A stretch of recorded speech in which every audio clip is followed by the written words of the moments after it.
Victoire par KO. Depuis les années 2000, l'industrie des jeux vidéo a dépassé celle du cinéma. En 2017, le chiffre d'affaires affiché par cette industrie était de 109 milliards de dollars. Celle du cinéma, en comparaison, n'était que de 41 milliards. Un essor spectaculaire et des studios de création et de production qui se multiplient à travers le monde. Canada, Japon, États-Unis, mais également, comme ici, en Bulgarie. À l'image du studio Ubisoft, implanté à Sofia. Le deuxième développeur de jeux vidéo dans le monde a ouvert ce nouvel espace de création depuis déjà 12 ans. Et pour tous les salariés sur place, une chance unique de travailler pour une marque reconnue pour son savoir-faire. Travailler pour une enseigne internationale comme Ubisoft, c'est une sacrée opportunité. Un rêve qui se réalise, surtout dans le contexte économique difficile que l'on vit aujourd'hui. Avec plus de 10 000 employés recensés, Ubisoft joue la carte de l'international avec une trentaine de studios implantés de par le monde. Chacun d'entre eux amène sa différence. Celui de Sofia compte à son actif une participation parmi les jeux les plus populaires.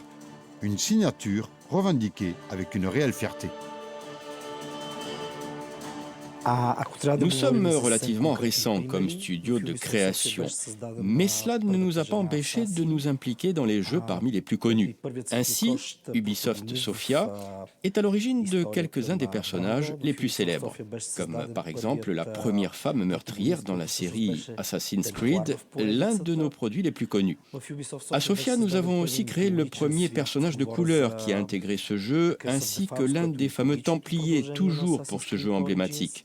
Tout cela sort de ces studios de Sofia. C'est notre touche à nous, ce qui fait notre différence. C'est aussi notre fierté. Aujourd'hui, nous faisons partie des studios en pointe chez Ubisoft International.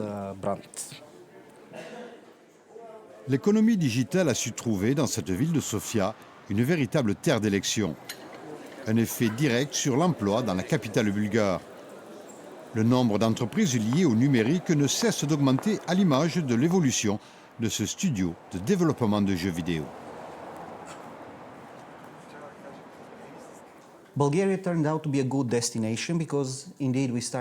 Nous avons connu une croissance spectaculaire dès l'origine. Au départ, nous n'étions que 13 employés en tout. Aujourd'hui, nous sommes plus de 200. Quelque part, nous avons été victimes de notre succès. Il faut dire aussi que l'on a vu arriver beaucoup de talents chez nous, ici à Sofia. Alors, notre travail, ce n'est pas seulement du développement de logiciels, ce n'est pas seulement de l'art dans le domaine des jeux vidéo. En fait, on se situe finalement entre ces deux directions.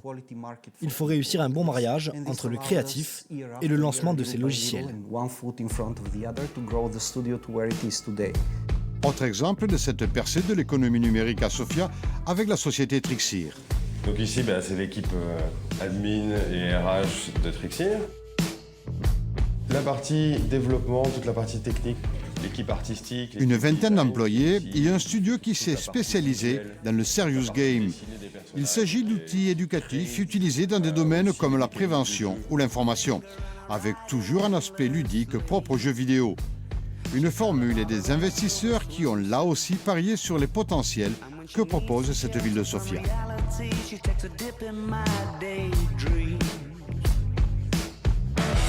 Les Bulgares ont une affinité naturelle pour l'informatique.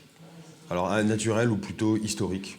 Ce qu'on dit souvent, parce que je ne suis pas un expert non plus de sociologie bulgare, mais ce qu'on dit souvent, c'est que de l'époque communiste, il y a eu une grosse éducation scientifique et mathématique qui a permis en fait d'avoir des générations de gens qui ont l'esprit formé à la logique et à tout ce dont on a besoin pour pouvoir être un bon développeur. La Chambre de commerce et d'industrie France-Bulgarie, implantée à Sofia, accompagne ce développement de l'économie numérique dans la capitale bulgare. Une politique qui bénéficie d'un contexte local des plus favorables. La facilité pour la création d'entreprises, pas plus d'une semaine, un recrutement de qualité sur place et l'efficacité d'une mise en réseau pour tous les investisseurs. Une imposition favorable des salaires moindres et un coût de la vie intéressant représentent aussi des atouts non négligeables.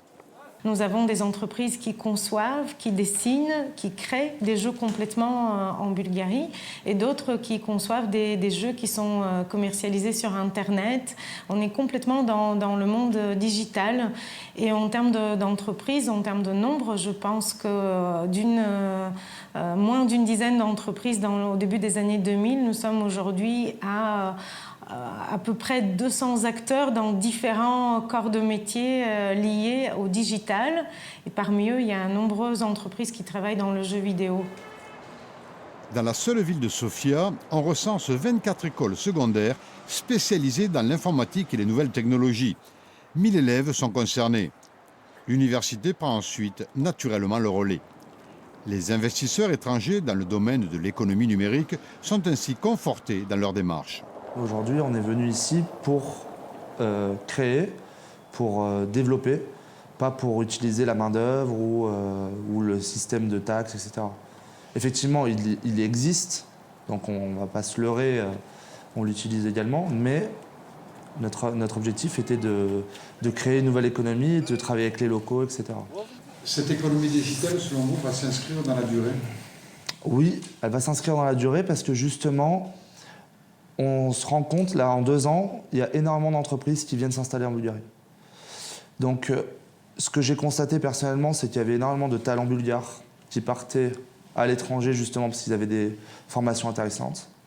Et en fait, ils reviennent dans leur pays pour justement développer ici. La ville de Sofia peut-elle être considérée comme le nouvel Eldorado pour le développement des jeux vidéo? Les résultats spectaculaires enregistrés ces dernières années représentent un signe des plus encourageants. Toute la difficulté sera d'inscrire cette réussite dans la durée, surtout au vu des retards structurels de la Bulgarie et de son économie toujours parmi les plus mal classées en Europe.